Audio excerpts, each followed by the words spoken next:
Already oil వేసేసాను. ఆవాలు, జీలకర్ర, కొంచెం శనగపప్పు, కొంచెం మినప్పప్పు. నేనైతే వెల్లుల్లి అయితే పొట్టు తీయకుండానే పోపేస్తానబ్బా. నేనైతే ఈ విధంగా ఎండుమిరపకాయలు, కరివేపాకు వేసేసి బాగా వేగిన తర్వాత పచ్చడి మిక్సీలో ఉంది కదా, బాగా వేగుతుంది. వెల్లుల్లి ఎప్పుడైనా సరే పొట్టు తీయకుండా మనము పోపు వేసుకున్నామంటే చాలా మంచి వాసన వస్తుందండి.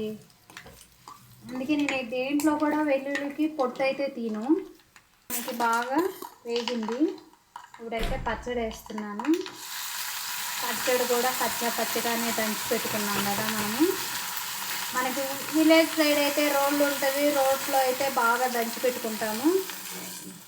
ఆ దంచినలాగే ఉంటుంది. మిక్సీలో కూడా మనం పచ్చగా దంచి పెట్టుకుంటే కట్టేస్తే మిక్సీ కూడా దించేసుకొని ఒక తిప్పు అలా తిప్పామంటే ఆయిల్లో మంచి కలర్ఫుల్గా కనిపిస్తుంది పుదీనా పచ్చడి. ఓకేనా, అంతేనబ్బా. పుదీనా పచ్చడి అయితే మనకి రెడీ అయిపోయింది. ఒకసారి తినేటప్పుడు కూడా నేను పుదీనా పచ్చడి వేసుకొని తిని మనకు ఉప్పు, కారం, పులుసు అన్నీ కరెక్ట్గా సరిపోయినాయి. అసలు మీరు ఇలాగే చేస్తారా? మా ఇంట్లో అయితే మా స్టైల్లో ఇలాగే నేను చేస్తాను. నా వీడియో నచ్చినట్లయితే లైక్ అండ్ షేర్, సబ్స్క్రైబ్. తాలింపుకి కావాల్సిన పదార్థాలండి: వంకాయలు, నేనైతే ఉల్లిపాయలు, ఎల్లుల్లిపాయలు, కరివేపాకు కూడా వేస్తానులే, ఎండుమిరపకాయలు, పోపు దినుసులు. ఆయిల్ అయితే బాండిల్లో పెట్టేశాను. తగినంత ఆయిల్ వేసుకోవాలి. ఆవాలు, జీలకర్ర, మినప్పప్పు, శనగపప్పు. బోర్ లేకుండా 5 మినిట్స్లో అయిపోతుంది ఫుల్ వీడియో. ఉల్లిపాయలు, వెల్లుల్లిపాయలు, ఎండుమిరపకాయలు వేసేసాను. ఇకైతే కరివేపాకు వేయాలి.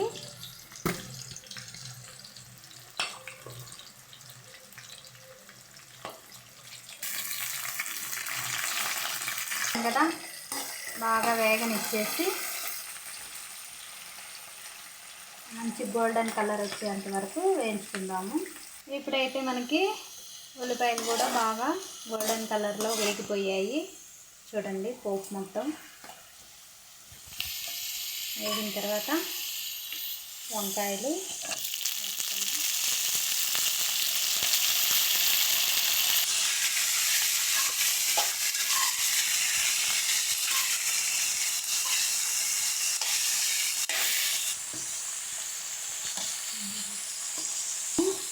పసుపు వేస్తున్నానండి.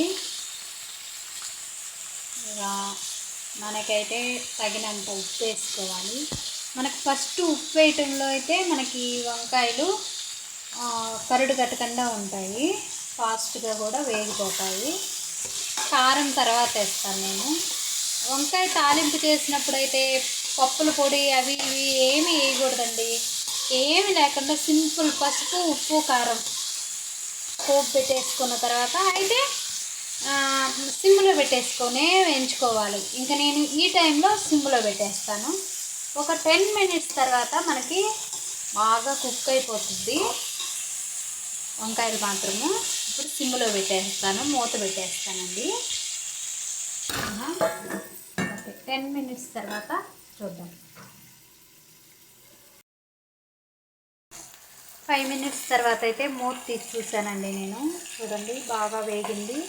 పసుపు, ఉప్పే ఎందుకు వేసినాను, కారం వేయలేదే అనుకుంటారేమో. కారం ఇప్పుడే వేసామనుకో నల్లగా అయిపోతుందండి. కారం కలర్ఫుల్గా కనిపించాలంటే లాస్ట్లో ఒక 5 మినిట్స్ తర్వాత వేసామంటే కలర్ కూడా బాగా మనకి ఇది అవుతుంది.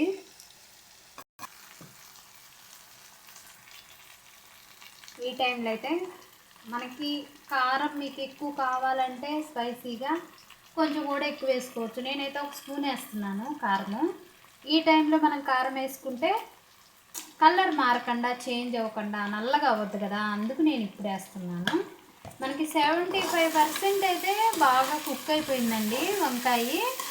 ఇప్పుడు అయితే కారం వేసాను కదా, ఉప్పు కూడా నేను వేసిందే సరిపోయింది. ఏం వాటర్ కూడా వేయకూడదండి, చాలా సింపుల్. బ్యాచిలర్స్ కానీ ఎవరైనా సరే చాలా సింపుల్గా చేసుకోవచ్చు వంకాయ తాలింపు అయితే.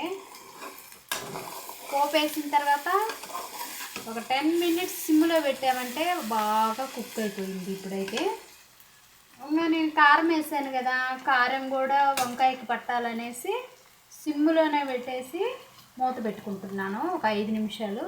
5 నిమిషాల తర్వాత నేను తీసి చూపిస్తాను, ఓకేనా. ఆల్మోస్ట్ మనకి అయిపోయిందండి వంకాయ అయితే. అస్సలు అలా అంటే అలా అయిపోతుంది, మెత్తగా సాఫ్ట్గా చెదిరిపోకుండా క్రిస్పీగా వచ్చేసి కూడా బాగా ముక్కు కూడా చూడండి కొంచెమన్నా చెదిరిందేమో చూడండి. తాలింపు అయితే మనకి బాగా రసుకొని ఏం కూర అవసరం లేదు, ఈ తాలింపులోనే కలుపుకొని తినేయచ్చు, అట్లా ఉంటుంది. చాలా సూపర్ ఉందండి. వీడియో నచ్చినట్లయితే ఏం చేయాలి, లైక్ చేయండి, షేర్ చేయండి, సబ్స్క్రైబ్ చేసుకోండి.